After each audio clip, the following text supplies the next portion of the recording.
Welcome back to another Q&A episode. We are going to talk about the title of this video, how long to rest between sets, or whatever I decide to title it. But that's going to be later on. You can check it out on the timestamps if that's why you came to this video.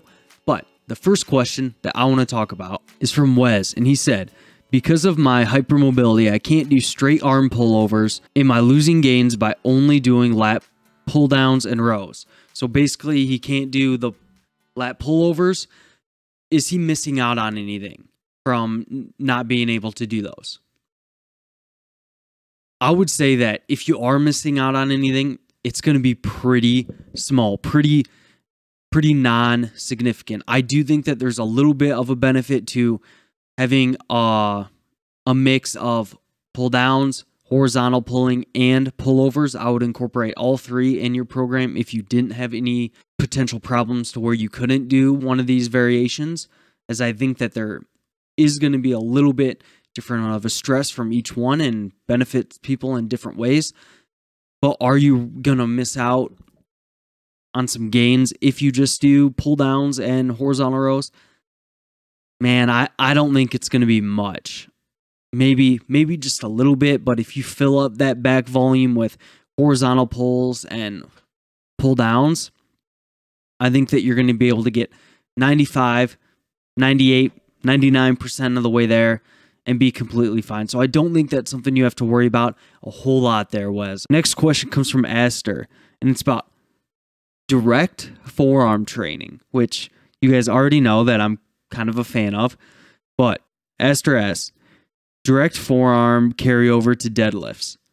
So I don't think that there's going to be a huge carryover from direct forearm training to deadlifts. And I say this because I just don't think it's like specific enough. Like, could it potentially help with your grip strength a little bit, which could potentially help with you holding more weight and deadlifting more weight? Maybe over the long term, having big forearms will help you have a little bit better grip strength, which would help deadlifts.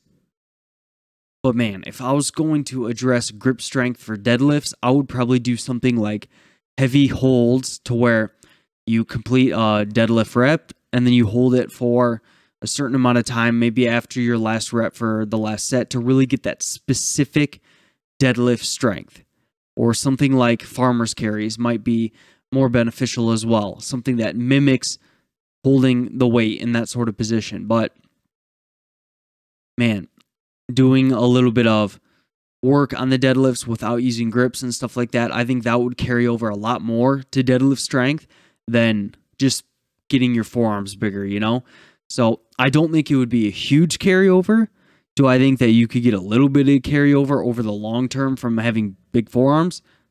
Yeah, I think that makes sense. But if your goal is to get stronger grip for the deadlift, I would much prefer something to where you're practicing holding onto heavy weight in a way that is specific to deadlifts. So heavy holds after deadlifts would make a lot of sense to me. So that's kind of what I think on that one, Aster. Anthony asked me, what do you think about direct forearm work versus like grip work? So his question was kind of like, do you think that farmer's carries and other grip work like this is going to help build your forearms as much as like direct forearm training? And I think not. I think direct forearm training is going to give you the most bang for your buck when it comes to growing your forearms. And man, I just think that this is kind of similar to like direct ab training versus compound work. Like, I think that, could you grow your abs from compound work? Can you grow your forearms from compound work and grip work and stuff like that? Yes, 100%. I definitely think that you can see significant forearm growth from doing like farmer's carries and deadlifts and stuff like that. 100%. There's plenty of people that have done that way without any direct work at all. Same thing with abs. There's plenty of people that don't train abs that see growth, and it makes sense from a physiological level that if you're bracing for compound lifts, that you might see a little bit of core activation and you might develop your core a little bit. But I think that there's a pretty big, probably genetic component to this, to where some people might see this pretty significant growth of their forearms from basic compounds and doing other grip work like that. Same thing with abs, where people see significant ab development from various compounds and stuff like that. But my hunch is that a lot of people, the majority of people, will respond better to direct work if they're focusing on developing that muscle. So this goes for forearms and abs and calves and all the other stuff that might get some auxiliary. Do you know what I'm trying to say there? I don't even know if I know what I'm trying to say. When they might get some non-direct stimulus from other exercises. I think that most people will benefit from training them directly. And maybe you don't, even if you don't receive that much of a benefit from training them directly, I don't think that there's a huge time cost to just doing a little bit of direct work. For example, I think you could very easily superset your bicep curls with some direct ab work.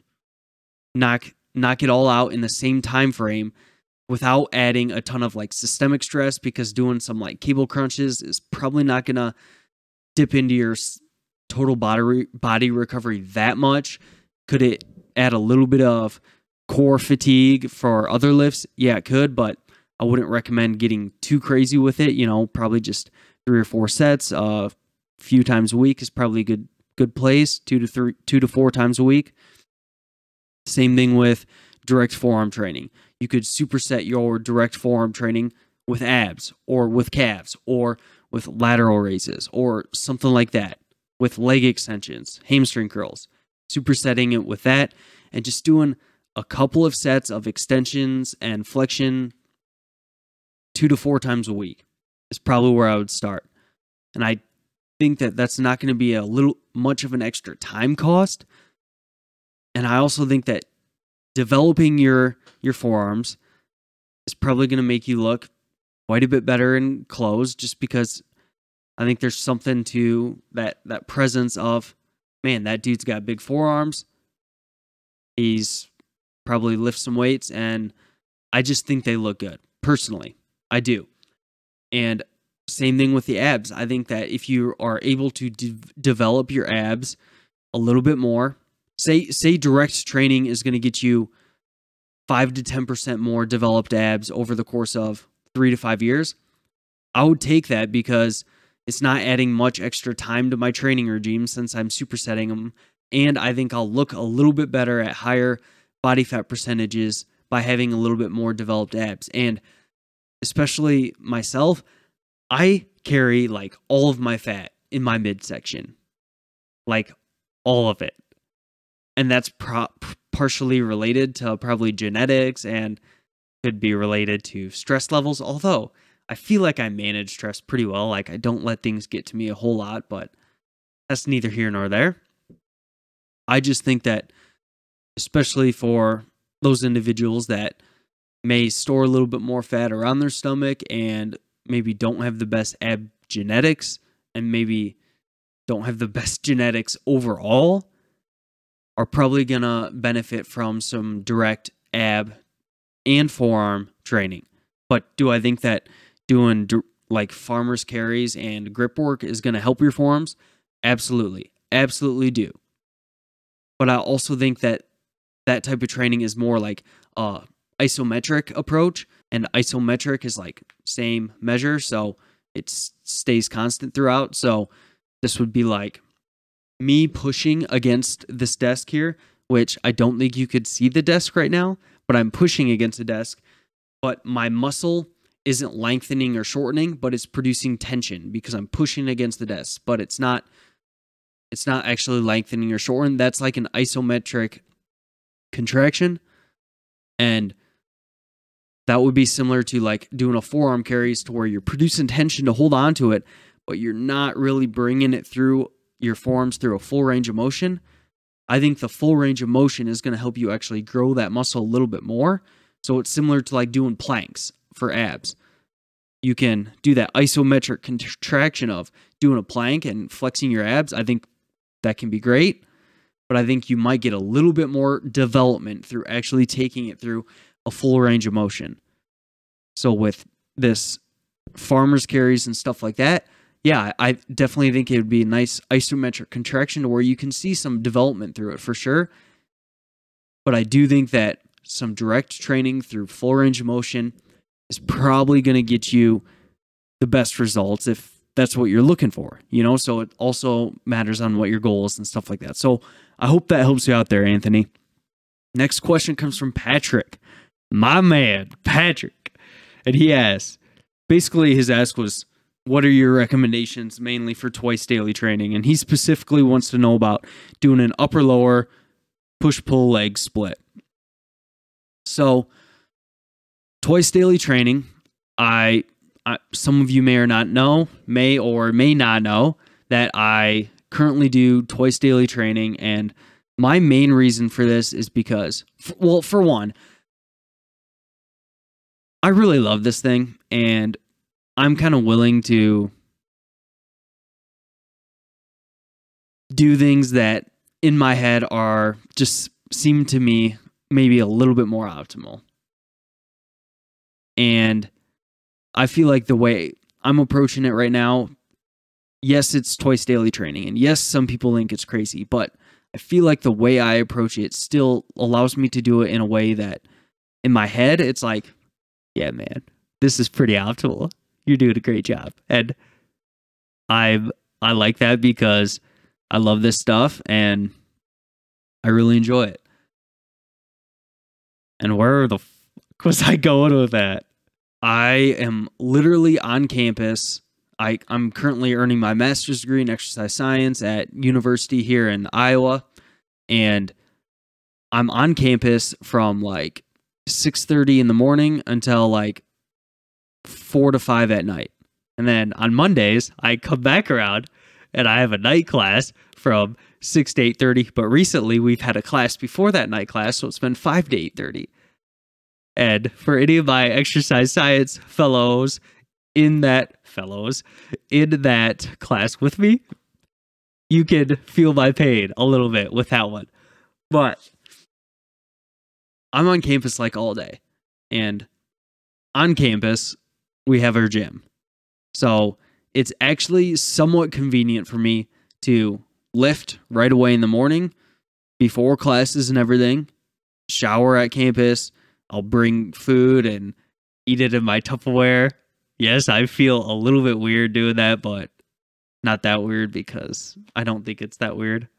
It's just food. Like, I don't have much of a attachment to my food. It's like, just get the macros in my stomach. And I know that that might not be the best from a food relationship standpoint, but that's just kind of where I'm at right now. And something maybe to work on in the future. But I'll do that. I'll shower right away in the morning, go to classes, go to my graduate assistantship, do all that stuff. And then around like 3 or 4, I'm still on campus. All right, let's get back in there and do my second session, then go home, and then turn back around on Mondays and come back to school and then pass out at 9 o'clock when I get back home. That's kind of how I approach it. But that was a really long way of saying that I do twice daily training, and here's what I would recommend. So I like the approach from a training aspect of things. I like doing my compounds right away in the morning and then doing my more kind of. So I do upper lower, off, upper lower. So I only train Monday, Tuesday, off Wednesday, Thursday, Friday. Get weekends off. I absolutely freaking love that because getting to just not worry about my training at all or anything like that on weekends is so nice, and I can just be like, all right, what are we doing, fam? You know, and it's really nice. But that's how I approach it. Upper body days. It is chest and back in the morning, and then bis and triceps in the afternoon. Bis, tris, and And I do a little bit of delts in both sessions just because right now I'm doing quite a bit of delt volume, and that's how I'm spreading it out. And that's how I approach my training, is kind of those compounds in the morning for those upper body days, isolations in the afternoon. And I really like that because I get to get the compounds just kind of off my plate. Don't have to think about them. And then the rest of the day, even if I have a stressful day or something like that, it's just like all we got to do is go in and do about 45 minutes to an hour of isolations. And that's usually what my compound in the morning is as well. It's usually like 40 minutes to an hour is usually what both sessions run for my upper and lower days. And then lower days, it's more so split into quads in the morning, hamstrings and glutes in the afternoon. So in the morning, I might do something like squats, leg press, calves, abs, something like that. And then in the afternoons, it might be deadlifts, lunges, hamstring curls, something like that. And I really like splitting it up that way. Some days I've also played with doing hamstrings and glutes in the mornings and quads in the afternoon, and feels kind of the same to me either way. And I honestly don't notice a huge difference in my performance, which is kind of interesting. But that's how I set up my training. There's so many different ways you could set it up. I would just look at the total amount of volume you're doing across the week and what kind of makes sense. Like, so many ways to set it up. I like getting my bigger compound lifts done in the morning and then isolations in the afternoon, but you can set it up any way you want. And I personally love it. I think my performance is better. I think that my stress levels are better because I'm not training on the weekends. I'm only training 4 days a week. I get that middle day off as well, so I'm only training on 2 consecutive days. And I get my biggest lifts out in the morning, so all I have to worry about the rest of the day is just going in there and doing some arm work, which is fun for me anyways. Some people hate it, which I just don't understand, but it's whatever. I'm over it. And I really like it. It's not for everybody. Some people it makes much more sense to just go in and do one session. I would say most people it makes more sense. Just because a lot of people are going to have to drive to the gym, and they could lose 30 to 60 minutes a day in just drive time alone, and that's probably not worth it for most people. So a lot of pros and cons. For nutrition, since my sessions are so far apart, like I finished my first session at 7:30, and I don't start my second session till like 3, so that's like almost 8 hours apart.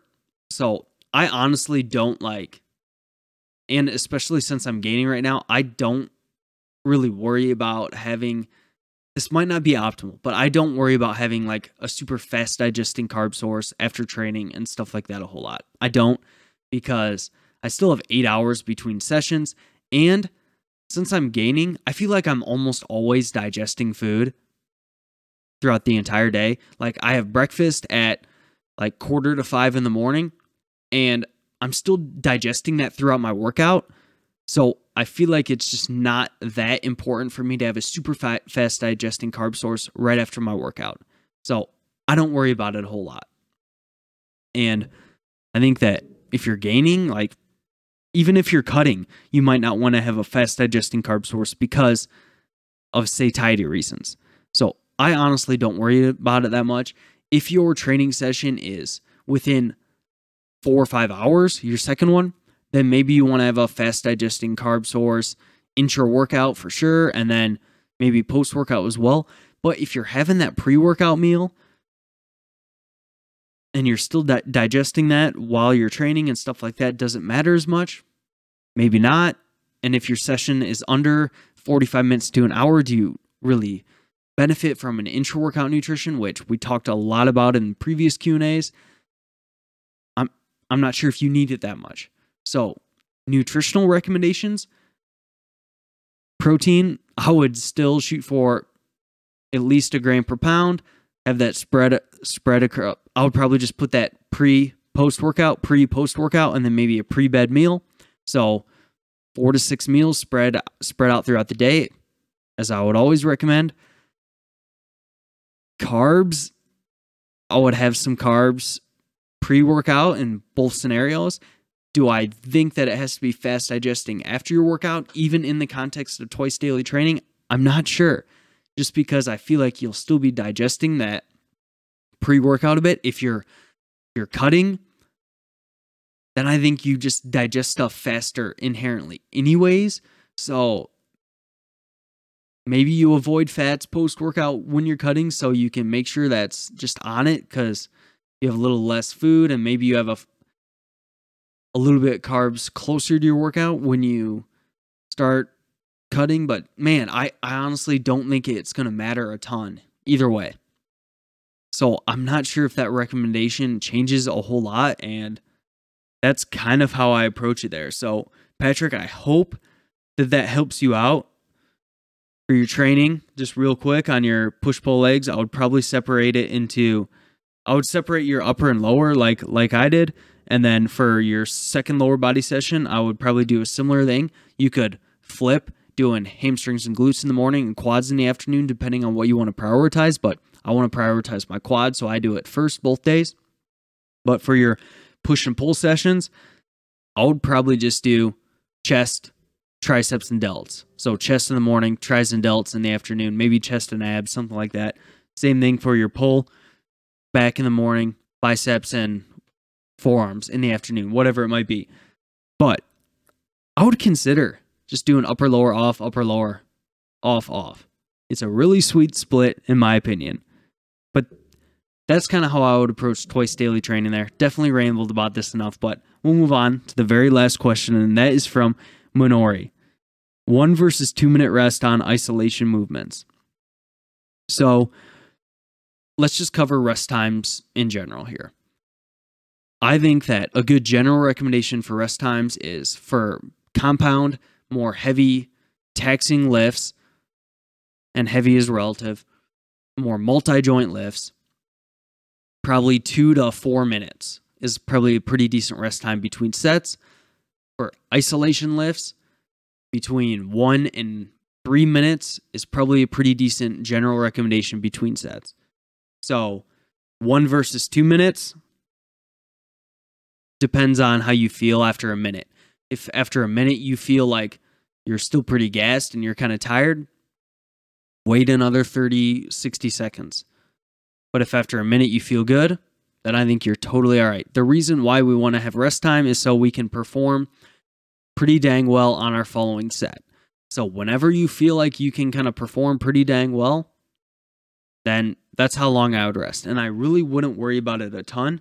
Now, if your specific goal is to get a muscle pump and accumulate metabolites, which metabolites are basically just byproducts of producing ATP in the muscle, so producing energy. These are going to be things like little hydrogen ions and other sciencey stuff that basically just byproducts of producing energy.